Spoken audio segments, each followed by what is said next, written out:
আল্লাহ তাআলা তো পরীক্ষার হলে পাঠিয়েছেন। একমাত্র এই পরীক্ষার হলে যদি জিততে হয়, যদি আল্লাহ জান্নাত যদি আমি আপনি পেতে হয়, আমার আপনার কাজ হলো আল্লাহর গুণগান পরিপূর্ণ আকারে করা, আল্লাহর গুণগান গাওয়া, আল্লাহর দেওয়া যে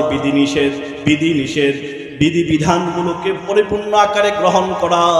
যদি এগুলো গ্রহণ করতে পারি, মেনে চলতে পারি, তাহলে দুনিয়ার জমিনে সফল হয়ে যাব, কাল কিয়ামতের ময়দানেও আমি আপনি সফল হয়ে যাব। আল্লাহ রাসূলের সাহাবায়ে কেরামরা কেমন ছিল? আমরা তো আল্লাহ রাসূলের আদর্শ পেয়েছি, রাসূলের সুন্নাহগুলোকে পেয়ে দুনিয়াবী জীবন যাপন করার চেষ্টা করছি। আল্লাহ রাসূলকে সরাসরি সাহাবায়ে কেরামরা পেয়েছেন।